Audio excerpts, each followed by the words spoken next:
Okay. Hi, everyone. Thank you so much for coming today. We're all really excited to talk with you about something that has genuinely shaped all of our college careers and careers beyond, mentorship. Um, this session is going to be called Mentorship in Motion, just because mentorship really isn't something that just happens upon you. It's not passive, and it's really not reserved for people who already have it all figured out. Mentorship is something that is built and nurtured over time, and it's important to start as soon as you can to really build up a network. So today we're going to break down what mentorship actually looks like in real life, and how you can start building meaningful connections starting this semester, no matter where you're at in your college journey.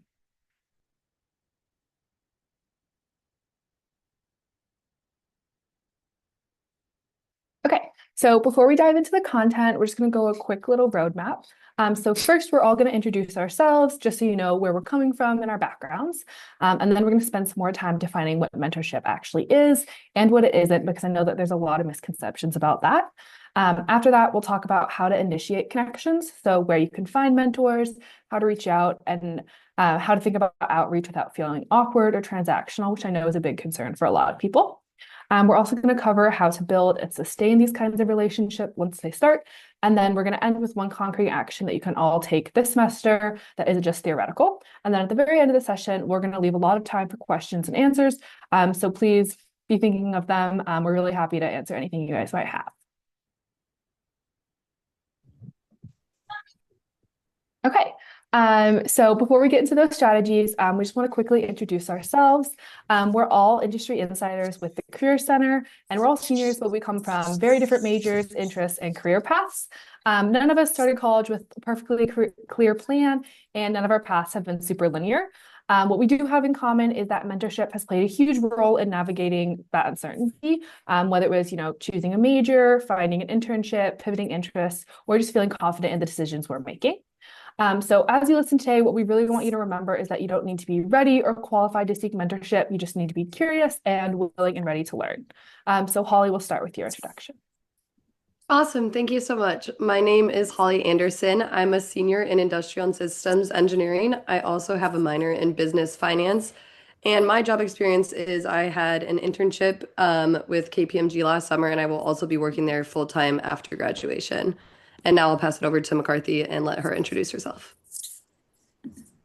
Hi, my name is McCarthy. I am a senior majoring in computational neuroscience with a minor in management consulting. And the past 2 summers, I've had kind of a mix of my major and my minor. So the summer after my sophomore year, I was a student research intern at Barrow Neurological Institute. And then this past summer, I was working at a consulting firm doing healthcare consulting. And that's where I'll be returning when I graduate in May. Amazing. And my name is Lila. I'm also a senior. I'm a public policy major with a minor in legal studies. Most of my job experience has centered around nonprofits and government fields. So I interned for the US Senate and then have most recently been interning for the Los Angeles Regional Reentry Partnership, which is a reentry-based nonprofit here in LA. So as you can see, we all come from very different backgrounds. So whatever your major, minor interests might be, hopefully we have someone there who can answer questions specifically about that field. Perfect. So, in order to start talking about mentorship, we're going to kick it off with a quick question. For every one person who gets hired through an online application, how many people do you think are hired through referrals? There's no pressure to be right for this, but I do encourage you guys either to type your answer in the chat or feel free to throw a number out loud. Or if you're not comfortable with either of those, you can just think about it to yourself. I'll give you a couple seconds to think about that. Most people are surprised by this, so don't overthink it. And then I'll reveal it in a second. Okay, loving the answers in the chat. We got 80%, 65%, 45%. Okay. So, actually, the answer is 12. For every one person hired through an online application, 12 people are hired through referrals. This isn't meant to discourage you from applying online. You should absolutely still do that, but this just shows that hiring is definitely driven by relationships. And that's where mentorship is going to come in. Mentorship isn't about asking someone for a job, it's more about building those relationships that naturally lead to guidance and opportunity over that time. Now let's move into what mentorship actually is. When people hear the word mentor, they often imagine a very formal, long-term relationship with one perfect person. But in reality, this looks very different. I mean, I can speak for myself and McCarthy and Lila that our mentors definitely didn't look exactly like this. There are 6 ways that we broke down what mentors look like for us. So, mentorship is learning driven. It starts with curiosity and growth, not with asking for something. The second thing is that it's reciprocal. Mentors actually also are going to get a lot out of their relationship with their mentees. They can learn a lot of different perspective, reflection, and the chance to give back. The third thing is that it's intentional. Most mentorships don't happen by accident, as Lila mentioned earlier. They happen because someone sends you a message, you're intentionally reaching out to them, and you're following up and then building this relationship. The fourth thing is that it's action oriented. Advice really only matters if you're going to apply it. So when you build this relationship with your mentor, the only really big benefit that's going to come out of it is if you're taking what they're saying and actually applying it into your job search. The fifth thing is that it's relational. At its core, mentorship is about human connection and trust. And finally, it's evolving. Your mentors are going to change as your goals and life stages change, and that's completely normal. I think it would be crazy if someone had one mentor for their whole life that applied to every single situation perfectly. You're not looking for one mentor for forever, but rather trying to build a network over time. So now we're going to move into how to actually initiate that connection to make a mentor. So, where to start? I think 2 great places would be the Trojan Network and LinkedIn. Both of these areas have a shared identity, that being their school, your major, your organization. On LinkedIn, you can filter by that. Trojan Network is a system of USC alums that work at different companies, and you can reach out to them, which this is just going to lower the barrier to connection.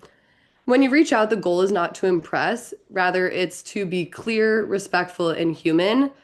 A good message usually includes who you are, why you're reaching out to them specifically, and a low pressure ask. Often just asking for a short conversation or even just asking a few questions in that email. Another thing is to keep it short and keep it personal. And remember that quality matters more than quantity. You don't necessarily need to have a large amount of mentors, but if you do have 1, 2, or 3 mentors who are very high quality, that will definitely be more beneficial for you. Also, it's important to know that a response alone is a win.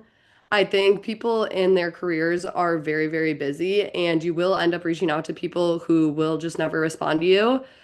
So know that silence is not a rejection. This is just part of the process of trying to reach out and begin to build a relationship with a mentor.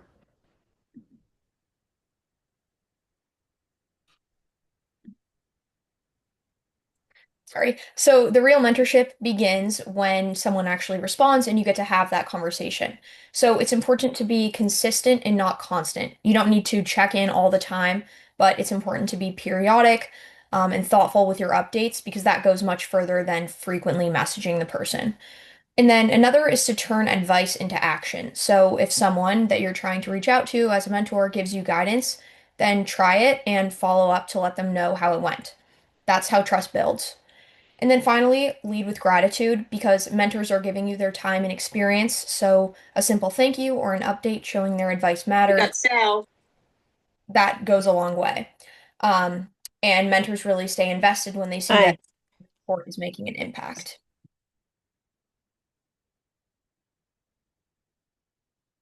So this is the most important thing we want to leave you guys with today is that we want to challenge you to send one outreach message. So one cold message via LinkedIn, email, the Trojan Network, anything like that, ideally within the next 7 days. Just one person, one message. It doesn't need to be perfect because momentum matters more than confidence. And the hardest part is just pressing send. But once you do that, you've already made progress. I took a class at USC that was in Marshall, and they suggested making networking like an atomic habit. So the professor suggested every Sunday set aside 1 hour to just browse LinkedIn or the Trojan Network and send as many cold messages you can in that hour, and you can really see how that impact unfolds over time.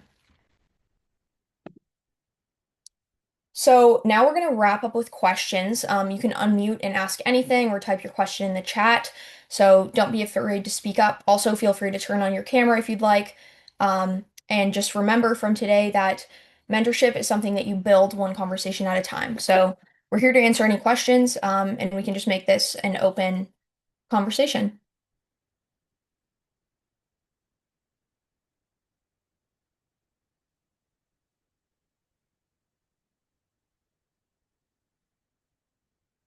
And we'll also be leaving you guys with this slide with our contacts and everything in case anyone wants to reach out after the session.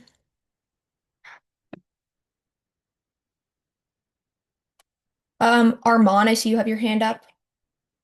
Yeah, I just have a quick question. So, I'm a freshman, studying urban studies and planning, and I don't have like I feel like almost for mentorship you need to have some sort of experience or like enough background knowledge in the field that you're studying.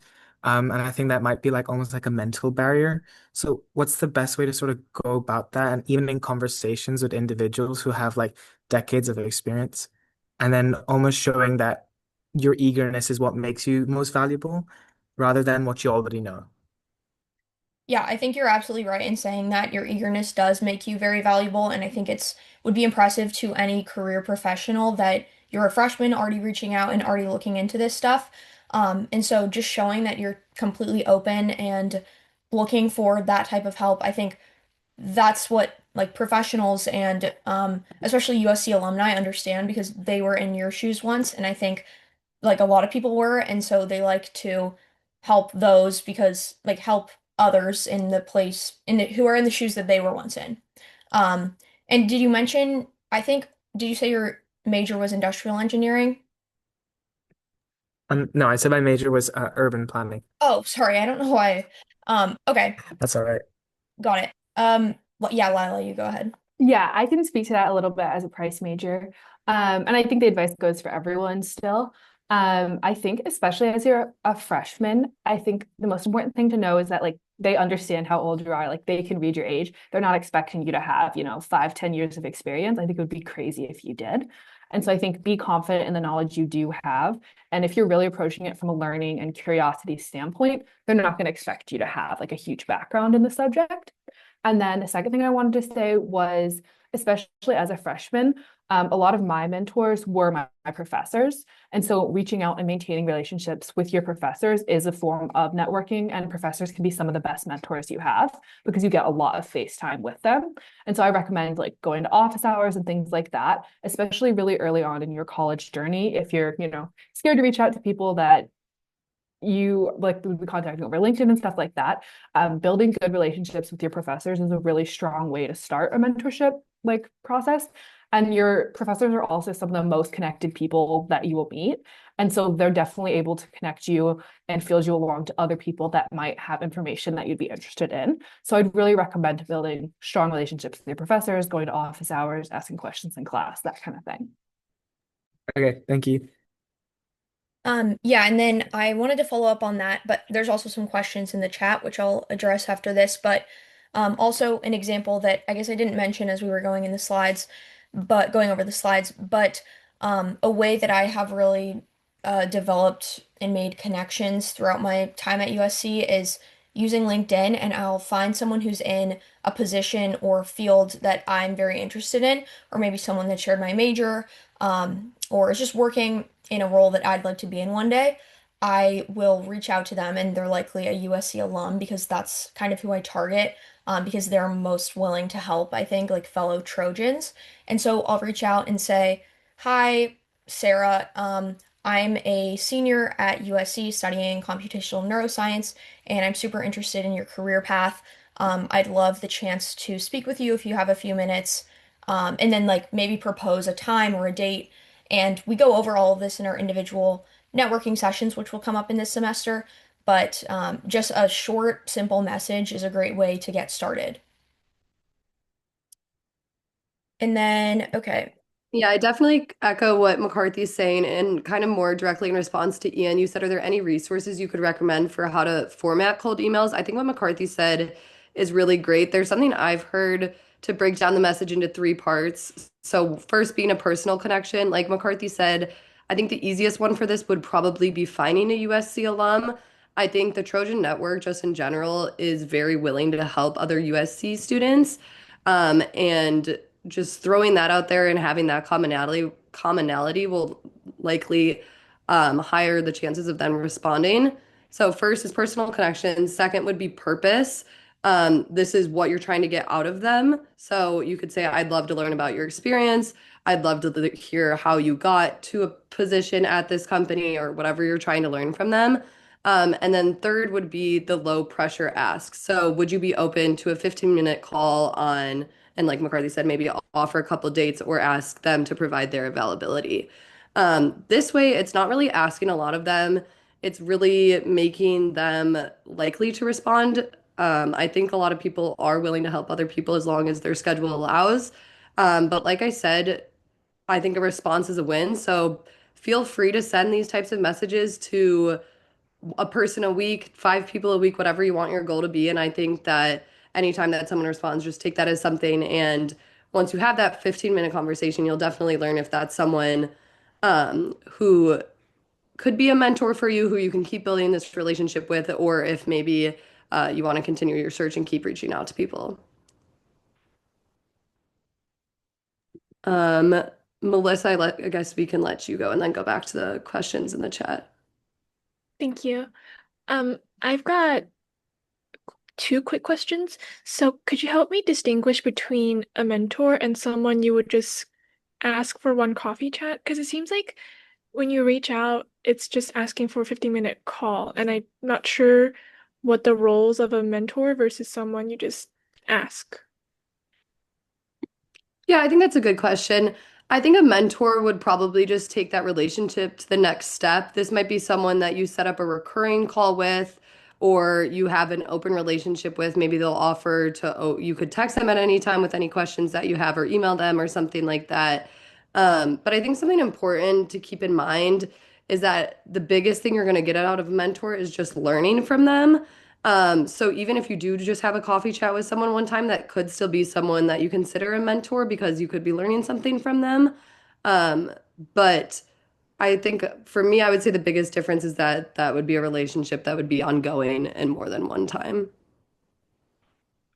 Yeah. I also think, just to follow up on that, a lot of times like coffee chats are structured very much with, jobs you're looking to apply for, internships you're looking to apply for. And I think you can think a lot more broader in terms of mentorship. So a lot of times mentors are maybe not like would be your direct supervisor in that role, or it wouldn't be someone who's like a really recent college grad. It's usually someone a little bit older, although obviously there's non-traditional mentors as well. And so I think that a lot of times for like a very traditional coffee chat, like you're learning more about a job, you're learning more about a position someone has currently. Whereas for mentorship, that can be a little bit broader. And it can be someone who, maybe you admire their career trajectory in the field you're in and want to learn more about that. And then you want to build that meaningful relationship up. And so I think that's a little bit more the difference, but it also, I think, just depends honestly like on how well you get along and how well you click with the person you're talking to, because I think anything can turn into mentorship. It just really is about like connection and how willing they are to help you out. Yeah, and then just to go off of that really quick, I think that there's absolutely value in every conversation you have, no matter how much one like really clicks or not. And it's important to at the end of each call or each like yeah, just coffee chat you have, ask whether that person has any additional people that they suggest you speak with, and maybe one of those will connect and really become like a recurrent mentor. And like an example of how I've developed like a certain mentor in my life, the beginning of my sophomore year, I found someone on LinkedIn who had recently graduated USC a few years ago, had been a similar science major to me, and was working at a company that I was interested in, which was Amgen. And I connected with him, and he just kind of told me about like the trajectory he took to get to where he was. And it was a really great conversation. And then a couple weeks later, he reached out and mentioned that he was going to be coming to the USC Career Fair. So then I went up to his booth there, met him in person, and same with the following year, I got to see him there again. And so because of those, like just couple relationships, I mean, couple interactions, that can really like snowball into something bigger where I feel comfortable reaching out to him with any questions or anything like that. Um, Okay. Thank you so much. Yeah, of course. And then, Brendan, you can go ahead and ask your question. Hello, thank you guys for doing this. I really appreciate it. Um, I'm wondering if there is a like a faculty list of everyone in all the schools and their like email, or do I have to like go to these different events and like ask if they know someone in an area that I'm interested in? Yeah, Lauren, who is our advisors on this call, and she might know more about that because I would just say, that's definitely not impossible to find. Like if there's certain like sectors you're interested in, that's something you could look up online and find like professors or faculty in this area, and their emails are usually very accessible online. But Lauren, I don't know if you have any further information on like a full list of that.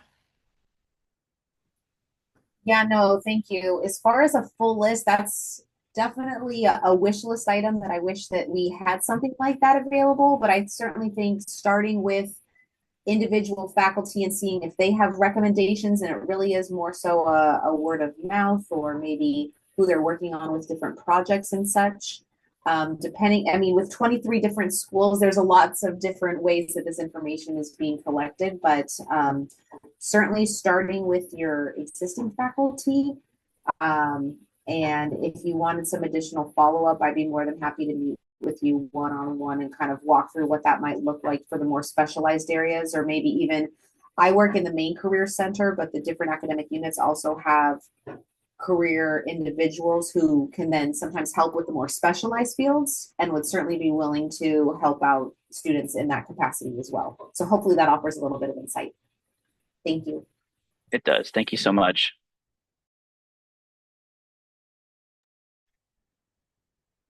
And then we can go ahead and look at the chat. So, okay, we addressed Ian's question. Um, Caroline, I feel that we addressed that one with how long does it take to like build mentorship and lead to an internship opportunity. Um, that kind of, yeah, just again, like snowballing those interactions into something greater. And once again, I think there are so many different like platforms and environments you can leverage for this. For example, the internship I had last summer, I had applied online to Protivity, but then I ended up meeting the recruiter for it at the career center or at the career fair on campus while I was actually working at it with the career center. And then we had a great connection. And then he actually referred me because it's kind of hard to just drop a resume right now and get a job. So those in-person interactions are key. Yeah, I agree Oh, with McCarthy. I think building a relationship with the recruiter is definitely something that I've found to be very helpful. Another thing I want to say is going back to how mentorship is about learning. So, having a mentor might, I know we gave that stat that 1 in 12 people um, were hired via referral, but I think that mentorship also is just a really good way to learn about a position, about someone's career path, and learn more about maybe a specific company that you're interested in applying for. I know from personal experience, I talked to a bunch of people at KPMG before my interview. So then when I went into the interview, I feel like I actually had a very good understanding of the people who worked there, the type of work that they did, what the company's values were, and I was able to speak to that, which showed that I had put my time in networking with those people, which I think is arguably maybe just as beneficial as having actually a direct referral to that job. And then in terms of addressing your second part of your question, Caroline, is it too late to start reaching out as a junior? I would say absolutely not. I think even as a senior, it wouldn't be too late for me to reach out to people. I think even if you have an internship secured or have a job secured, it never hurts to know more people, to learn from more people. You never know where your career path is going to go down the line. An extra connection with someone will never hurt you. I think the bigger your network is, the better it will be. So yeah, I definitely would say reaching out as a junior is not too late by any means. yeah, to follow up on what Holly was saying, I actually, the internship I had last semester, I got through networking my junior year. So I had reached out to an advisor I had in a club who was a USC alum, who helped me put on this like big service event at the end of that semester. And we stayed in contact all summer. And at the beginning of the semester, he had asked like, would you be interested in this? Like it was just kind of a timing was right thing where they had a position available and he knew I was qualified for it because of our existing relationship. And so it really is a matter of like timing. But it's definitely never too late to start reaching out for that kind of thing. And yeah, I would really highly encourage it.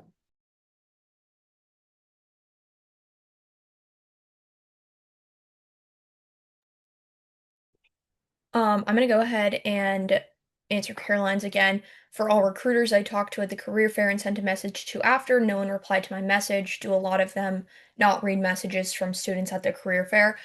Um, I think it can be kind of hit or miss. Like some booths have so many students lined up and like with their resume, and they hand them the resume. But similar to those coffee chats that you set up, I just think it can be like hit or miss. Not everyone's gonna click.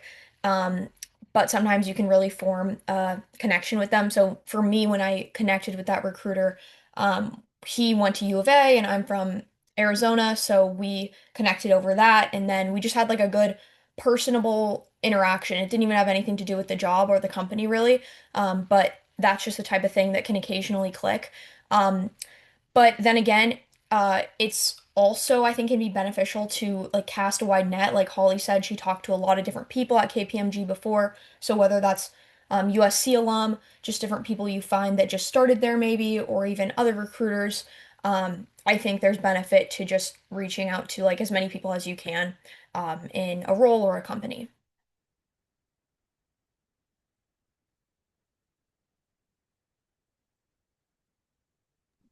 I can go ahead and answer Violetta's question in the chat. So she asked, what are some good questions to ask when initially meeting, and what are good ways to break the ice? For this, I would recommend kind of going head first into whatever you think that personal connection is. So say that you led the email that I'm a student at USC and you know that they're at USC. You can maybe start kicking it off, be like, oh, what was your major when you were at USC? How do you think that applies to the job that you're currently in, or something like that?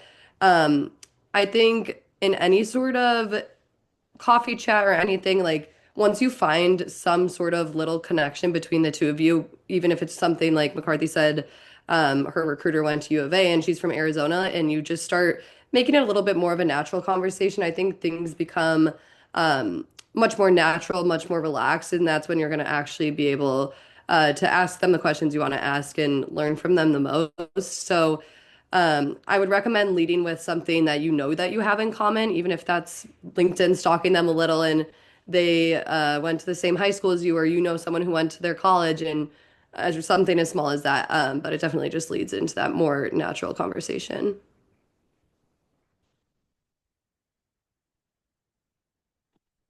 I think that's also one of the really big pros with networking with fellow Trojans, because you will always have that in common. And so there's, alumni love to talk about like what's going on USC's campus, like how are you liking it, and that kind of thing. So you have a very easy, immediate icebreaker on that. We also had a question I think that we missed about a list of specific targets to cover in the first contact message. Did you mean by that like things to say? I think I'm just a little bit confused. Oh, thank you. No, the example you provided was good. I just wanted to know Okay. if there were specific areas like your degree, your title, um, your focus, your goal, like how much of that do you cover, or also how much do you, yeah, pretty much how much of that do you cover in the first email?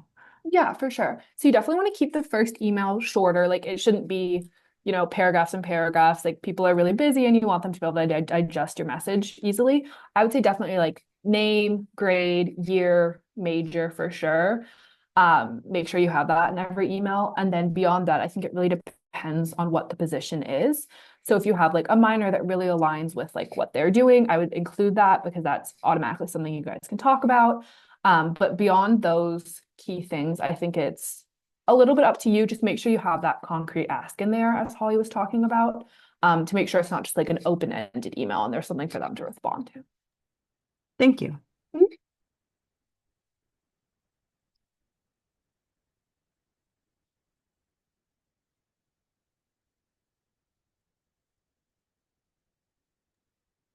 And then I will look at Caroline's question again. I have a question on talking to recruiters at career fairs. We don't know who they are before talking to them, so how do I know what thing we have in common that I can use to connect? I don't think recruiters' names are shown there before the career fair. Yeah, so again, that I think that's okay to not know going into it. If there's a way you can find out, then that's great.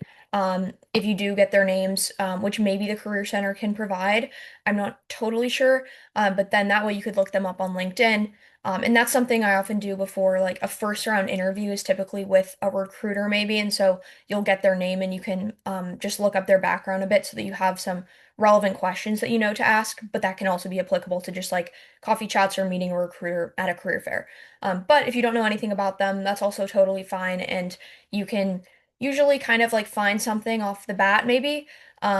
Because they'll most likely ask you about yourself because they're the one looking to recruit you. And then you can also ask them similar questions too, like learn a little bit more about their background.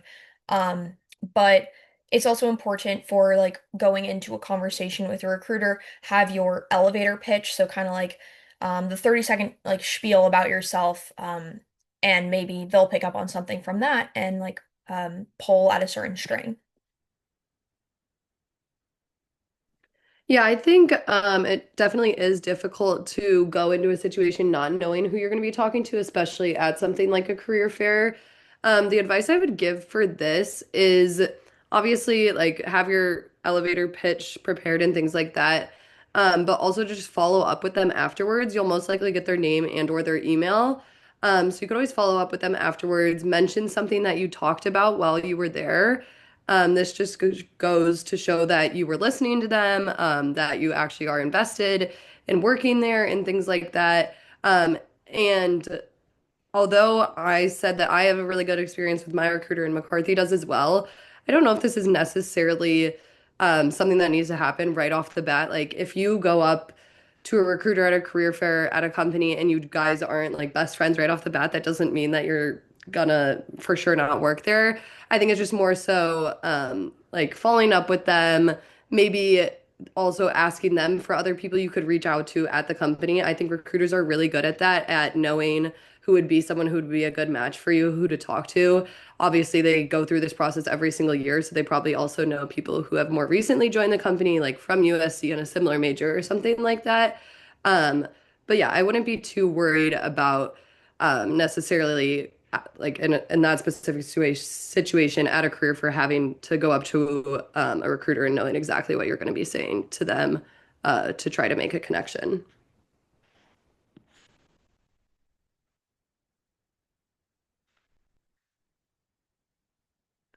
Okay, and then Caroline, you also asked, is it okay to talk about non-job related information to recruiters to connect at the career fairs? Um, I don't know if this is like a hard and stone rule, but I personally would say that's totally fine. I think I've had better success connecting with people just in general when I'm not talking completely about career stuff. I know in interviews and stuff I've talked about either where I'm from or some of my hobbies or things like that. And I think, again, that just goes to build that personal connection, which shows that you're a real person, not just a person on a resume and things like that. So I think it's totally fine to do so. Yeah, I totally agree. I think that one of the nice things about talking to recruiters in person is that they really get to know like the human beyond the resume and beyond the cover letter. And so I think as long as you're not like having that completely dictate the conversation, like you want to make sure you're still making enough time to talk about, the job, the internship, the company, whatever it is. It's totally fine to talk about non-job related information. I would just say like don't make that maybe the main thing you're talking about. And then I think there was another question about how many job applications did you submit in total roughly to eventually get an internship? That really, really depends on what industry you're applying in, what type of roles you're applying for. So I think that every internship I've had, the number has been very, very different. But I would be prepared to apply that if you're not applying for one position, you know what I mean? I'd be prepared to apply for upwards of 20 or 30. Sometimes we get lucky and you won't need to do that many. But I think it really just depends on what industry you're in. And I'm sure that number differs for McCarthy and Holly as well. Yeah, I totally agree with what Lila said. I think it's just depends on the person and the type of effort you're putting into those applications. For example, if you're just going through Handshake or LinkedIn and dropping your resume to every single application, you could be applying to like 100. But if you're making like a very intentional effort and building up a large network at a certain place before applying, and like targeting a few places in that way, then your number might be a little less.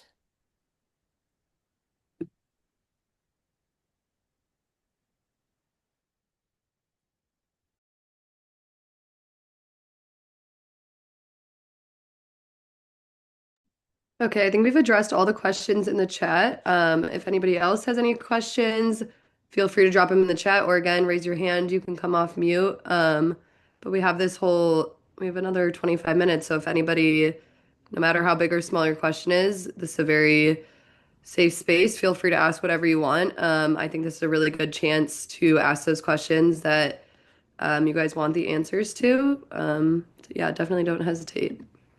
Yeah, also, all of our emails are up on the screen, so feel free to email any of us with questions.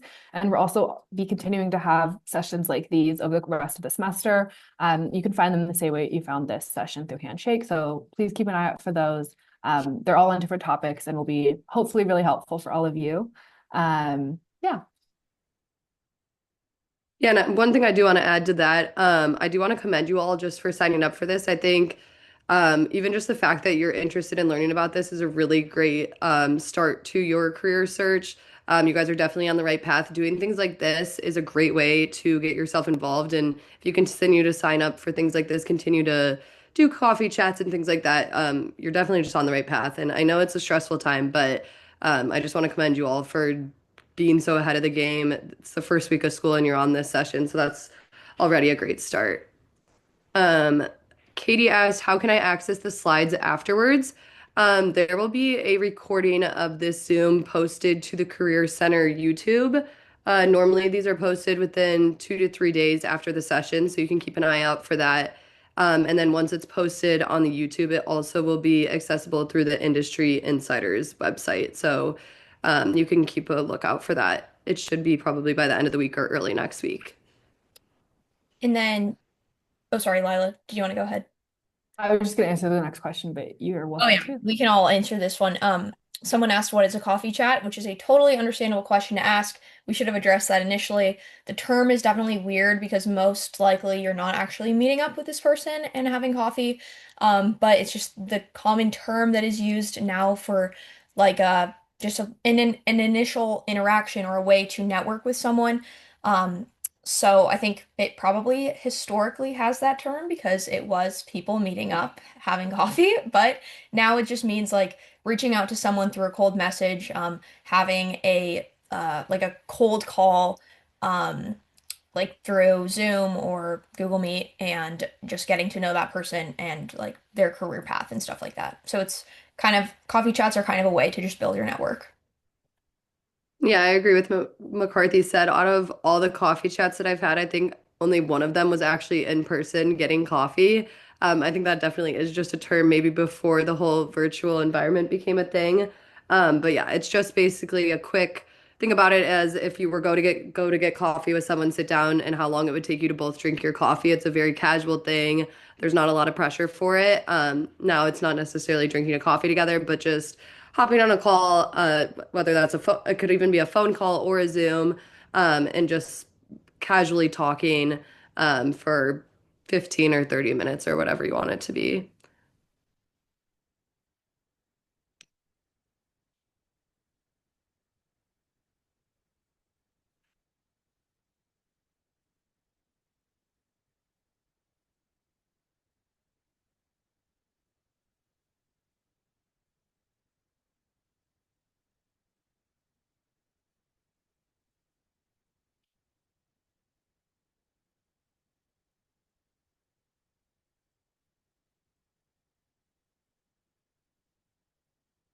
Okay, oh, okay. Lauren asked a question. She said, "Is it better to connect with people who are closer to their college graduation or more seasoned professionals? And can you speak about the differences?" I think it's definitely beneficial to maybe do a little bit of a mix. The benefit to talking to more recent grads is they're going to have a much better understanding of the recruiting process. Like, say someone just graduated this past year and they're hired at a company that you want to go work at, they're very vividly going to remember what the recruiting process was like, what the interview was like, how many rounds the interviews were, what type of questions they were asked, and things like that.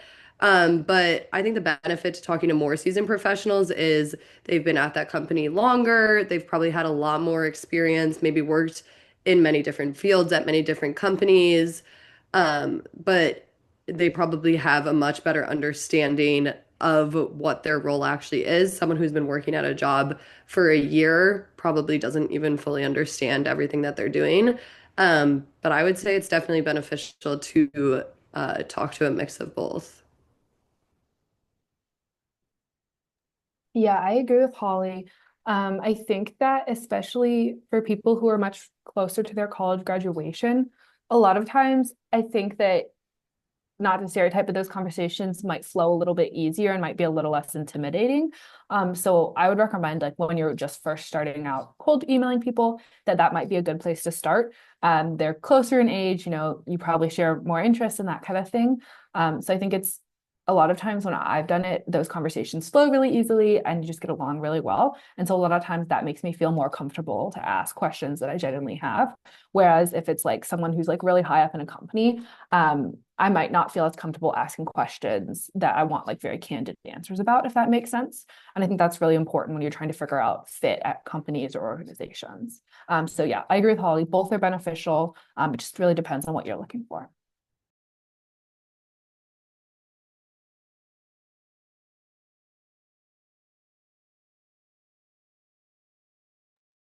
That's a great question, Lauren. So she asked, what recommendations do you have for introverts who want to start networking? I totally get that fear. I'm a very, very introverted person.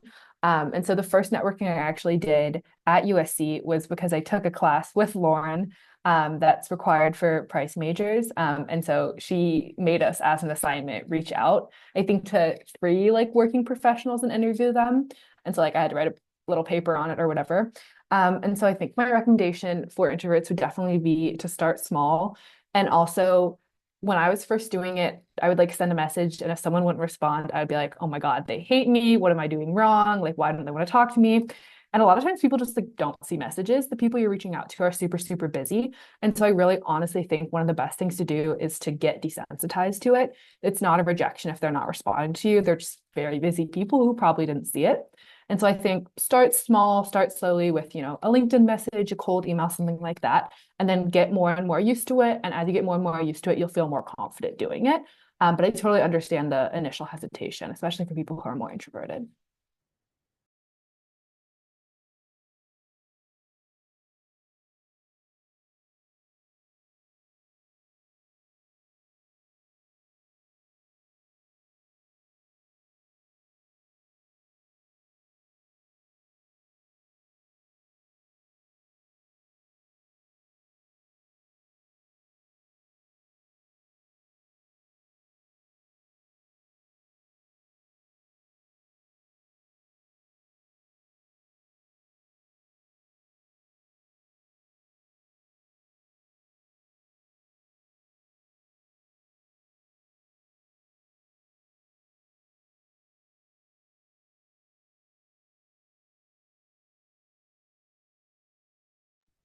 Jenny, I just am reading your message in the chat now. I appreciate that. I would love to chat with you. If you don't mind just sending me an email to follow up after this. Our emails are still on the screen right now. So mine's hollyand@usc.edu. And we can definitely find a time to talk and maybe even do an in-person coffee chat. All right, sounds awesome. Thank you so much. Yeah, of course. Yeah. Yeah, and I think that that goes for all of us too. We are here for you guys as resources. So if you want to reach out to us and just ask us a question over email, if you want to set up time for us, um, I think Lila or McCarthy mentioned this, I forget, but we also have a bunch of events coming up for the rest of the semester. So definitely check out Handshake, go there to see what else we're bringing this semester. But we're really excited. But yeah, also feel free to reach out to us individually and set up time to talk to us one-on-one because that's what we're here for. Yeah, this month, January, is mentorship month. So we have a couple more sessions regarding mentorship topics. So next Wednesday, we have another one at this exact same time, 3 p.m. And then following in February, I believe starting in February, each of us are going to have also individual um, workshops and sessions for our particular sectors. So if you want to get information tailored to your major or your career interests, then come to our sessions, which are also posted on Handshake. And then we'll also have like group coffee chats for our sectors and things like that. And all of this can be found on Handshake. And I believe Lauren just dropped that link in the chat.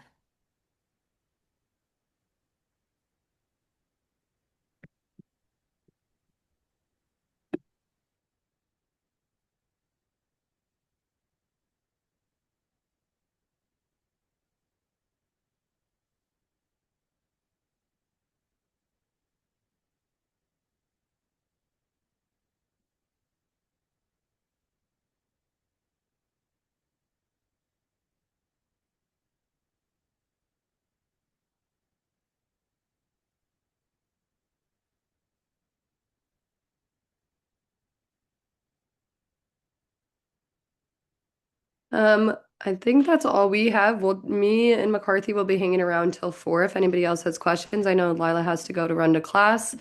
But thank you guys so much for joining. We really appreciate it. And thank you for the participation and asking all the questions. I hope you guys learned something from this. And remember, our one goal from this is maybe send one cold email in the next 7 days. You have to start somewhere, and I think just starting with that initial momentum will definitely get you rolling. But again, you guys are all on the right path. Being here today, it's kicking off the semester right. But I appreciate you guys all joining, and we'll hang around for the next couple minutes if anybody has any last minute questions.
Hi, Ian. I'll go ahead and answer your question. Um, as a pre-med, I did start off pre-med and I've very much been in that environment with all of my classes and stuff. Um, but there are a lot of people you can reach out to as a pre-med, starting off like Dornsife has or USC has the pre-med advising network, of course, and I think that you can find a lot of pre-med connections through there. But I'm not sure what year you are, but if you're a freshman even like reaching out to a senior that's a pre-med would be a great idea. And then there are like USC has USC Keck Med School. And so just reaching out to people who are currently in med school to get kind of some insight. Okay, you said you're a freshman. Yeah, so anyone above you, in grades above you, would be super helpful to talk to, I think, because there's just so much that's in the process of like getting into med school and stuff like that. And so I think just anyone in that field themselves could be very helpful to you. But I would target people who are pre-med and students in med school.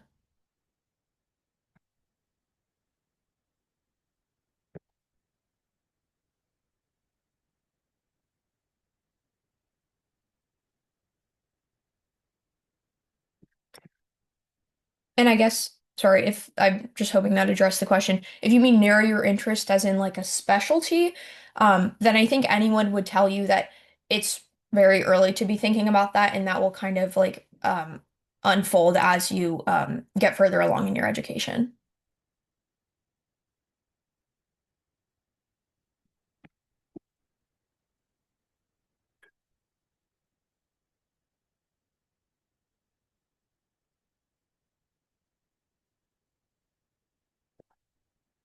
But yeah, Ian, feel free to reach out to me separately if you want, and we can talk about a lot of things pre-med, anything like that that I could help you with.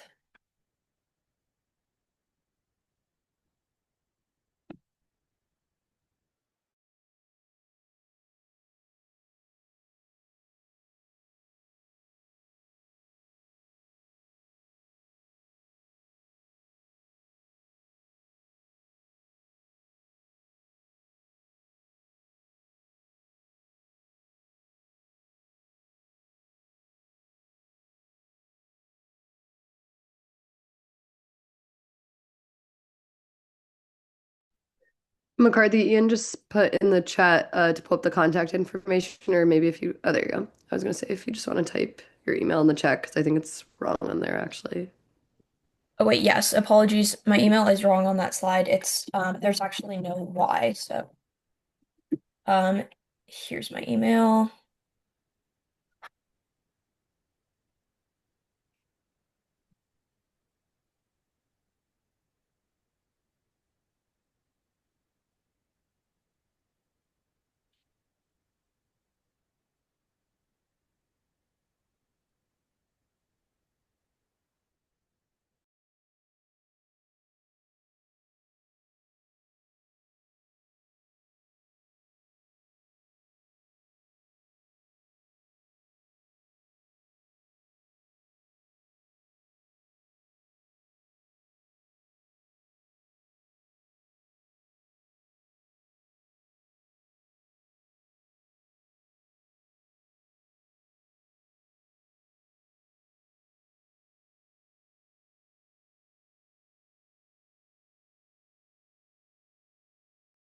No worries, Ian. Totally understand. We appreciate you joining and thank you for your participation.